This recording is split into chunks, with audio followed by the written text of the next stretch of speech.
ప్రధానోపాధ్యాయులు గారికి, అలాగే గ్రామ సర్పంచ్ గారికి, ఉప సర్పంచ్, అలాగే మిగతా వార్డు సభ్యులందరికీ, అలాగే గ్రామ పెద్దలందరికీ, విద్యార్థులందరికీ కూడా, నా ఉపాధ్యాయ వర్గానికి కూడా స్వాతంత్ర దినోత్సవ శుభాకాంక్షలు.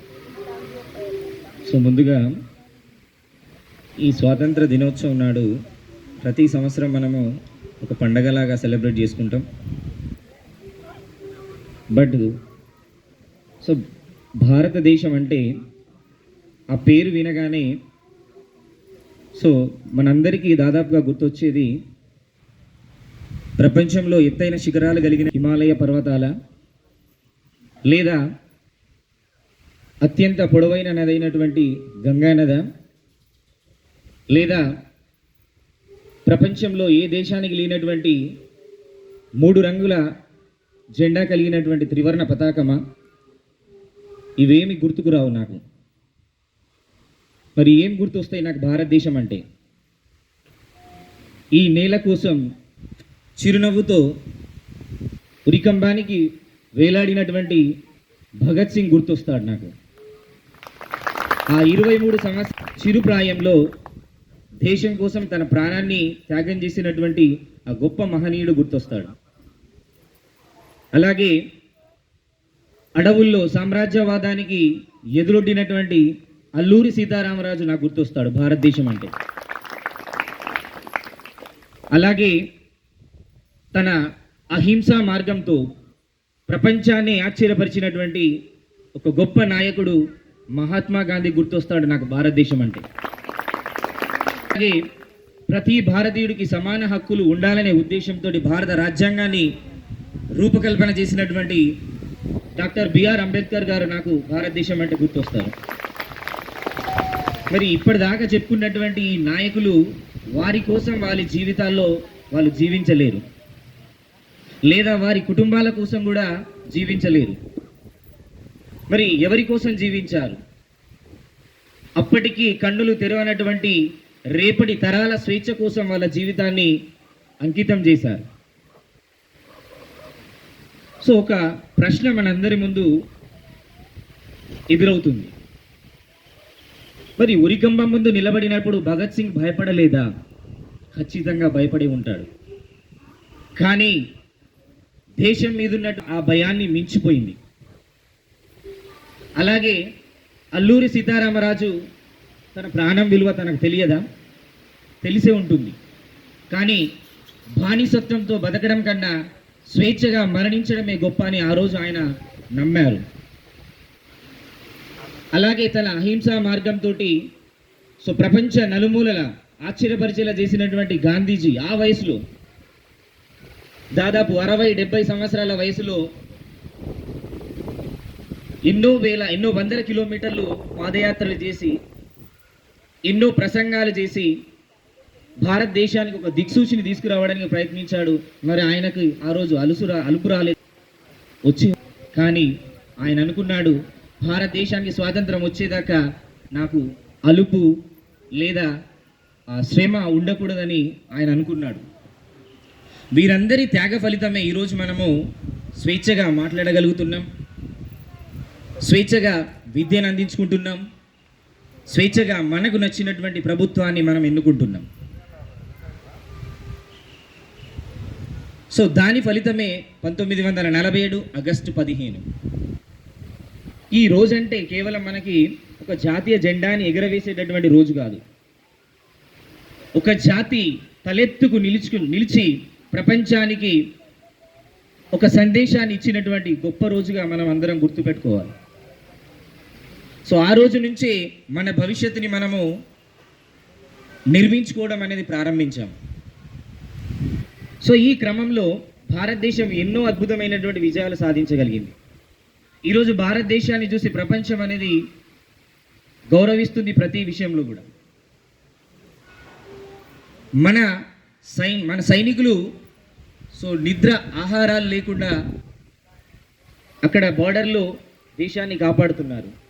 మన సైంటిస్టులు ఎన్నో పరిశోధన ఫలితంగా ప్రపంచానికే సేవలు అందిస్తున్నారు, కేవలం భారతదేశమే కాదు.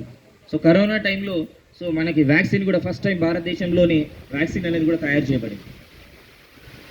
అలాగే ఇప్పటికీ కూడా మన రైతులు వాళ్ళ చెమటని చిందించి సో దేశానికి ఆహారాన్ని నింపడంలో వాళ్ళు నిమగ్నులై ఉన్నారు.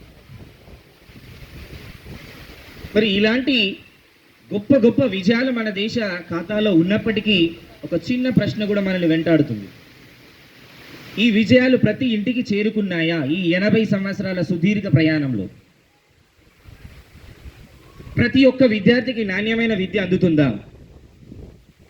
లేదా ప్రతి యువత తన అవకాశాలని అందిపుచ్చుకోగలుగుతున్నాడు అనేది మన ముందున్నటువంటి ఒక ప్రశ్న.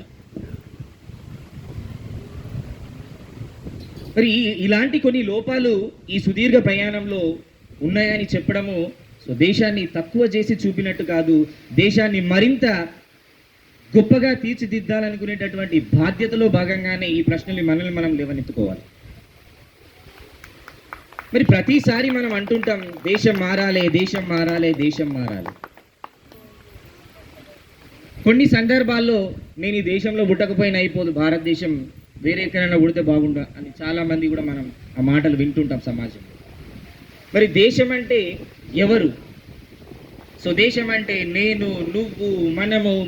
సో ఈ అందరూ కలిస్తేనే దేశం. మరి ముందుగా నేను మారకుండానే దేశం మారాలని అనే ఆలోచన, ఒక విత్తనం నాటకుండానే పంట పూయాలనుకోవడం అనేటటువంటి ఒక ఉదాహరణగా మనం ఇక్కడ సో గుర్తుపెట్టుకోవచ్చు. మరి అసలు దేశభక్తి అంటే ఏంటి సార్? సో దేశభక్తి అంటే కేవలం ప్రతి సంవత్సరం జెండా ఎగరవేయడం కాదు. మరి ఏంటి సార్? అది ఏమన్నా సో బ్రహ్మ విద్యనా?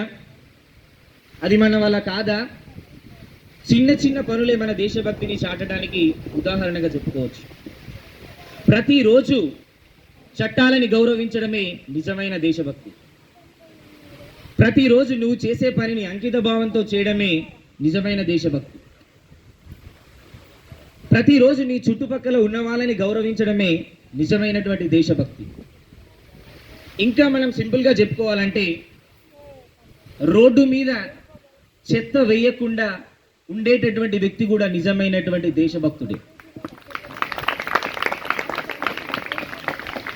అలాగే ఒక చెట్టు నాటేటటువంటి వ్యక్తి కూడా దేశభక్తుడిగానే మనం పరిగణించవచ్చు. దేశభక్తి అంటే ఏదో పెద్ద పెద్ద ప్రసంగాలు మాట్లాడడం కాదు, ఏదో ఫోన్లలో స్టేటస్లు పెట్టుకోవడం కాదు. మరి ఏంటి సార్? ఈ చిన్న చిన్న పనులే భారత నవ నిర్మాణాన్ని సూచించడానికి మన మార్గాలుగా కూడా మనం చెప్పుకోవచ్చు. మరి ఏం చేయాలి సార్? ఈ దేశభక్తిని పెంపొందించుకోవాలంటే ఏం చేయాలి? ఏం లేదు. నువ్వు ఒక టీచర్ అయితే ఒక విద్యార్థి జీవితాన్ని మార్చు, అదే నిజమైన దేశభక్తి. నువ్వు ఒక రైతు అయితే సో గౌరవంగా ఆహారాన్ని పండించు, అది నువ్వు చూపించేటటువంటి దేశభక్తి. నువ్వు ఒక విద్యార్థి అయితే శ్రద్ధగా చదువుకో, అది నువ్వు దేశభక్తిగా పెంపొందించుకోవచ్చు. నువ్వు ఒక రాజకీయ నాయకుడు అయితే మంచి పరిపాలన అందించు, అదే నువ్వు దేశానికి ఇచ్చేటటువంటి గొప్ప గౌరవం. ఇవే సార్ దేశభక్తి అంటే, వేరే పెద్ద గొప్పలు ఏం లేవు. మరి ఇలాంటి చిన్న చిన్న విషయాలని మనందరం కూడా ఒక అలవాటుగా చేసుకొని సో దేశాన్ని ముందుకు నడిపించడంలో మనవంతు పాత్ర పోషిస్తూ ఈ సుదీర్ఘ ప్రయాణంలో సో ఎన్నో ఒడిదొడుకులు, ఎన్నో జయాలు అపజయాలని సో చవిచూసి ఈరోజు మనము సో ప్రపంచ దేశాల ముందు ఒక ఉన్నత స్థానంలో నిలబడగలిగాం. సో ఒక చిన్న సో మీ అందరి నుంచి ఒక కోరుకునేది, సో ఈరోజు మనందరము, నేను నాతో పాటు ఇక్కడికి వచ్చినటువంటి వాళ్ళందరూ కూడా ఇంటికి వెళ్ళిన తర్వాత అద్దం ముందు నిలబడి ఒక చిన్న ప్రశ్న మనల్ని మనం వేసుకుందాం. నేను దేశం కోసం ఏం చేస్తున్నానని ఒక చిన్న ప్రశ్న మనం వేసుకుందాం. ఆ ప్రశ్నలో నుంచి పుట్టుకొచ్చినటువంటి జవాబు చిన్నదైనా పర్వాలేదు, అది నిజాయితీగా ఉండాలి.